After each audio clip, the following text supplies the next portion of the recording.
Hello everyone. Locomotion and movement इस chapter के last में हम डिसऑर्डर्स डिस्कस करेंगे स्केलेटल सिस्टम और मस्कुलर सिस्टम के। बिकॉज लास्ट टॉपिक जो था हमारा that was joints, synovial joints हमने कंप्लीट किया है। तो I would like to start with the skeletal disorder. और स्केलेटल डिसऑर्डर में पहला डिसऑर्डर जो हम डिस्कस करेंगे दिस इज़ आर्थराइटिस। आर्थराइटिस जो है ये जॉइंट से रिलेटेड एक प्रॉब्लम है बच्चों। इसका मतलब ही है जॉइंट इन्फ्लेमेशन। आर्थराइटिस को एक्चुअली कहा जाता है कि ये एक फॉर्म है रूमेटिज्म की। रूमेटिज्म जो है this is actually a painful disorder of the supporting structure of the body. अब ये बोन्स भी हो सकती हैं, लिगामेंट्स भी हैं, टेंडन्स भी हैं, मसल्स भी हैं। बट रूमेटिज्म जो है that is not caused by infection और इंजरी। इसके बहुत से रीजंस हो सकते हैं। तो ये बहुत ज़्यादा लोगों को अफेक्ट करता है आर्थराइटिस। अगर हम आर्थराइटिस की बात करते हैं तो हम कहते हैं लगभग, अगर हम यूनाइटेड स्टेट्स की बात करें तो 45 million people in the United States and the other country they are actually suffering from this problem. Arthritis के लिए मैंने यहाँ पर बात लगी है this is an umbrella term for more than 100 health conditions which cause joint pains और damage. तो अम्ब्रेला टर्म का मतलब है कि इसके अंदर बहुत सारी ऐसी टर्म्स आती हैं जिसको हम आगे बढ़ेंगे, लेकिन सभी को नहीं, कुछ एक को हम डिटेल में लेंगे। आर्थराइटिस जो है that can develop at any as.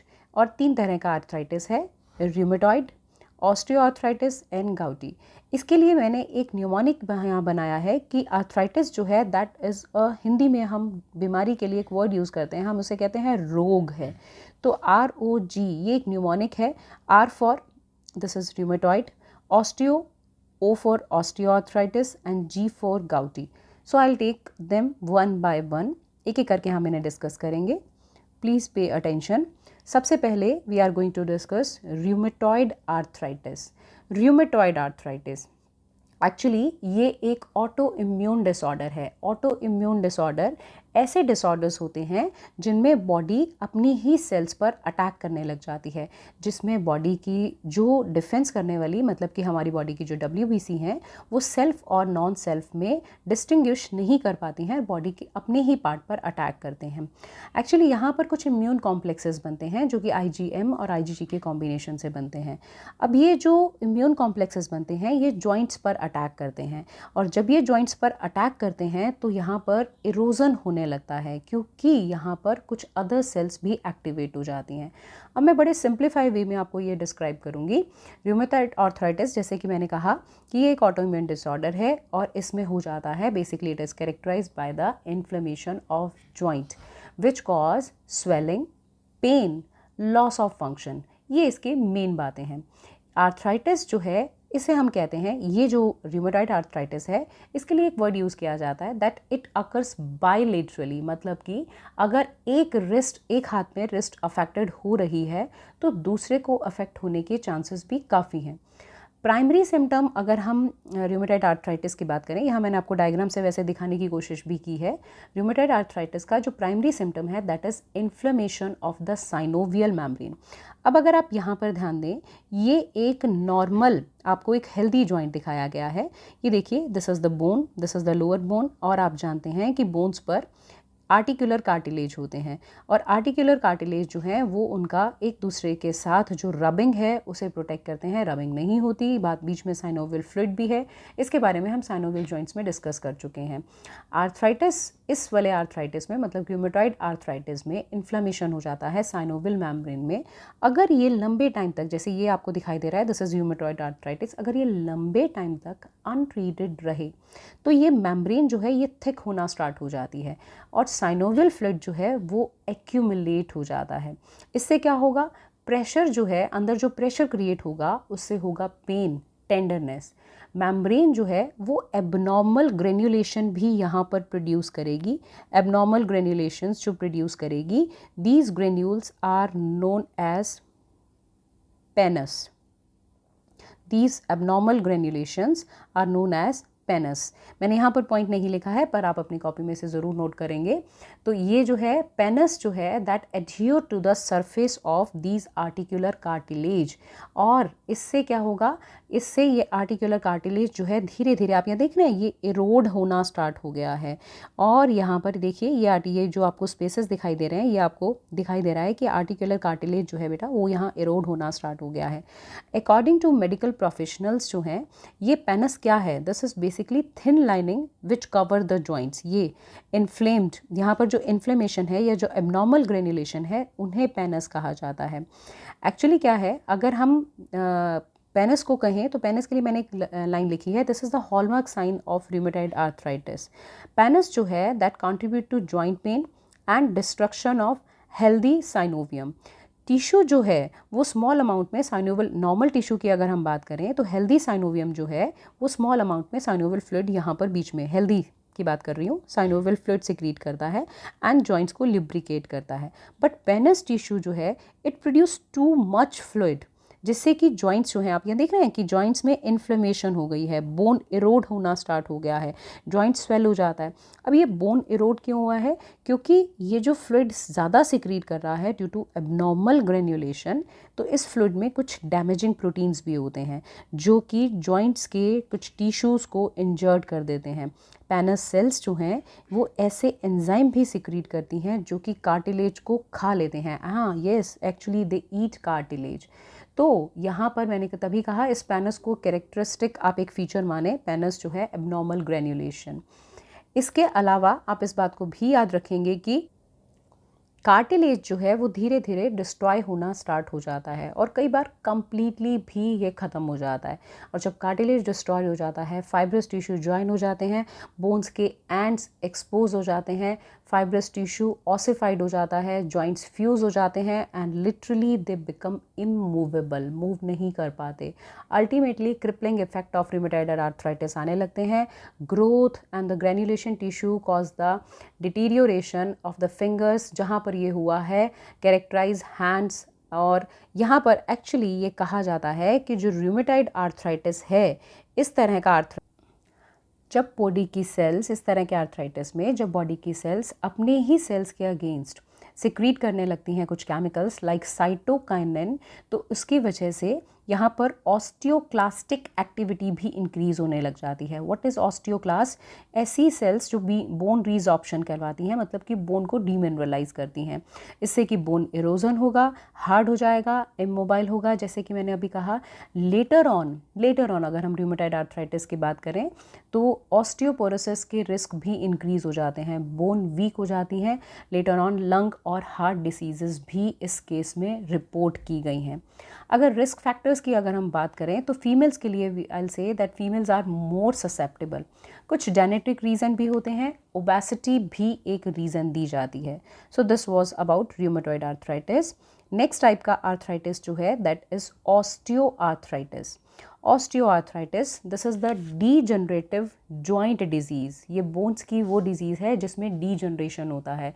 इससे ये ऐसी डिजीज़ है इन विच जॉइंट कार्टिलेज जो है वो ग्रेजुअली, मतलब धीरे धीरे लॉस्ट होने लगता है और it result from a combination of ageing, obesity and irritation of joints, जिसे हम कह सकते हैं muscle weakness, wear and abrasion. ये इसके रीज़न हो सकते हैं, जैसे कि मैंने यहाँ मेंशन भी किया है। Osteoarthritis is commonly known as wear and tear arthritis. It's a most common type of, अगर ऑस्टियोआर्थराइटिस की बात करें तो this is most common type of arthritis. और इसे कहा भी यही जाता है कि ये डीजनरेटिव आर्टिकुलर कार्टिलेज की डीजनरेटिव डिजीज़ है। स्पेस लॉस्ट हो जाता है, बोन में स्पर्स बनते हैं, तो ये सारी बातें हम आगे करेंगे। Spurs of new osseous tissue deposited, I'll explain it later. Osteoarthritis first affect larger joint and it is most common reason for the hip and knee surgery. ये larger joint को, लेकिन जो हमने पहले किया था rheumatoid arthritis, वो generally smaller joints पर पहले इफेक्ट करता है। ऑस्टियोआर्थराइटिस एक डिसऑर्डर है साइनोवियल जॉइंट्स का। पर्टिकुलरली अगर हम बात करें तो हमारी बॉडी के जो वेट बियरिंग जॉइंट्स होते हैं, जैसे कि मैंने यहाँ मेंशन किया है हिप और नी, तो ये जो है इन जॉइंट्स को ज़्यादा अफेक्ट करता है। आर्टिकुलर कार्टिलेज जो है बोन्स के बीच में वो डिटीरियोरेट हो जाता है, न्यू बोन्स फॉर्म होती हैं और ये कार्टिलेज जो है जो स्लोली डीजनरेट होता है और बोन के एंड एक्सपोज होते हैं, तो उनके अंदर ये स्मॉल बम्प्स, स्पर्स, या जिसे हम कहें spurs, basically new osseous tissue जो हैं, they are going to deposit on them. Please look at the diagram carefully. This is the diagram of osteoarthritis. यहाँ आप देख सकते हैं ये नॉर्मल जॉइंट है और इसके अंदर देखिए यहाँ एक्सपोज्ड बोन जो है due to erosion of cartilage, और यहाँ पर अगर आप देखें ऑस्टियोफाइट्स, ये ऑस्टियोफाइट्स और कुछ नहीं बच्चों, दीज आर ऑल्सो कॉल्ड, जो मैंने ऊपर नाम लिखा है, स्पर्स। स्पर्स क्या है? क्योंकि यहाँ पर देखिए इन्फ्लेमेशन होता है। ऑस्टियोफाइट्स बोन स्पर्स का ही नाम है। बोन स्पेसेस का यहाँ आर्टिकुलर कार्टिलेज का लॉस हो गया और इन्फ्लेमेशन जो हो रहा है, तो उससे क्या होगा कि ये देखिए छोटे छोटे स्मॉल पॉइंटेड आउटग्रोथ बोन की ही बन रही हैं, जो रिजल्ट किसका है? इन्फ्लेमेशन का। इन्फ्लेमेशन जो है वो यहाँ की सेल्स को स्टिमुलेट करती हैं और ये जो है स्पर्स का यहाँ पर फॉर्मेशन करती हैं।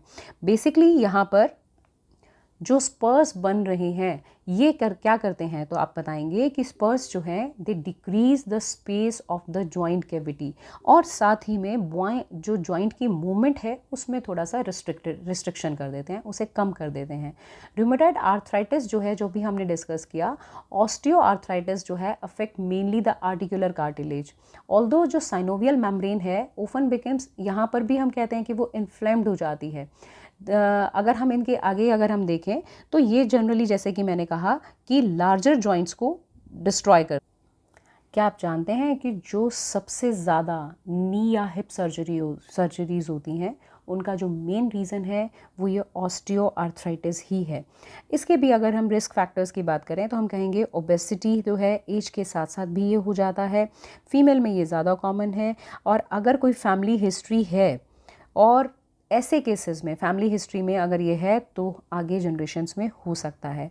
एक और बात कि अगर किसी जॉइंट का ओवर यूज़ किया जाए, उस पर ज़्यादा भार दिया जाए या ज़्यादा वर्कलोड डाला जाए किसी जॉइंट पर, तो उस जॉइंट की वजह से भी उस जॉइंट में भी ये प्रॉब्लम हो सकती है। सो नेक्स्ट आर्थराइटिस जो हम डिस्कस करने वाले हैं, ROG, तो थर्ड जो है this is gouty arthritis. Gouty arthritis ये थर्ड टाइप का, and very important, it is also mentioned in the NCERT. Uric acid नाम सुना होगा आपने, एक सब्सटेंस है that actually comes out with the urine. Uric acid हमें ज़्यादा नहीं बनता, लेकिन ये बर्ड्स में, रेप्टाइल्स में यूरिकोटेलिक क्योंकि वो होते हैं उनमें ज़्यादा फॉर्म होता है। तो हम बात करते हैं इसकी। यूरिक एसिड जो है एक वेस्ट प्रोडक्ट है। वो प्रोड्यूस कब होता है, तो हम कहते हैं वो प्रोड्यूस होता है metabolism of DNA and RNA, मतलब कि nucleic acid DNA and RNA के मेटाबॉलिज्म से, इनके मेटाबॉलिज्म से बॉडी के अंदर यूरिक एसिड प्रोड्यूस होता है, लेकिन लिमिटेड अमाउंट में, ज़्यादा नहीं। ठीक है, तो अ पर्सन जिसकी हम बात कर रहे हैं जो कि गाउटी आर्थराइटिस से सफ़र कर रहा है, उसकी बॉडी में ऐसा हो सकता है कि excessive amount of uric acid produce हो रहा हो। अगर ऐसा है तो अगर उसकी body excess amount of uric acid को एक्सक्रीट नहीं कर पा रही है, या फिर नॉर्मल अमाउंट में भी प्रोड्यूस हो रहा है लेकिन उसकी बॉडी नॉर्मली जितना भी बन रहा है उसे एक्सक्रीट नहीं कर पा रही है, तो उसकी बॉडी में, मतलब कि उसके ब्लड में यूरिक एसिड जो है वो बढ़ जाएगा। अब ये जो एक्सेस ऑफ, अब इस पॉइंट को देखिएगा कि जो एक्सेस ऑफ यूरिक एसिड जो ब्लड में है वो रिएक्ट करेगा सोडियम के साथ और बनेंगे क्रिस्टल सोडियम यूरेट के। ये जो सोडियम यूरेट के क्रिस्टल्स हैं, ये सोडियम यूरेट के क्रिस्टल्स कैसे बने हैं, दोबारा बता रही हूँ कि ये यूरिक एसिड के सोडियम के रिएक्शन करने से बने हैं। ये जो क्रिस्टल्स हैं they actually accumulate in the soft tissue. कहाँ पर? जैसे कि किडनी में, ईयर्स, मतलब हम कह सकते हैं कार्टिलेज जो ईयर्स का है, और उसके साथ साथ क्योंकि हम जॉइंट की बात कर रहे हैं तो इसी बेस पर मैं कह रही हूँ कि ये जॉइंट में भी एक्यूमुलेट हो जाते हैं। तो सोडियम यूरेट क्रिस्टल जब ये इन सॉफ्ट टिश्यू में डिपॉजिट हो जाते हैं तो इन जॉइंट्स में मूवमेंट जो है वो डिफ़िकल्ट हो जाती है। अब जनरली आप देख रहे हैं, मैंने आपके सामने एक डायग्राम भी बनाया है, दिस इज़ एक्चुअली इन्फ्लेमेशन। ये स्वेलन जॉइंट है और जॉइंट के अंदर यहाँ इस चीज़ को आपके सामने इस पार्ट को इनलार्ज करके दिखाया है।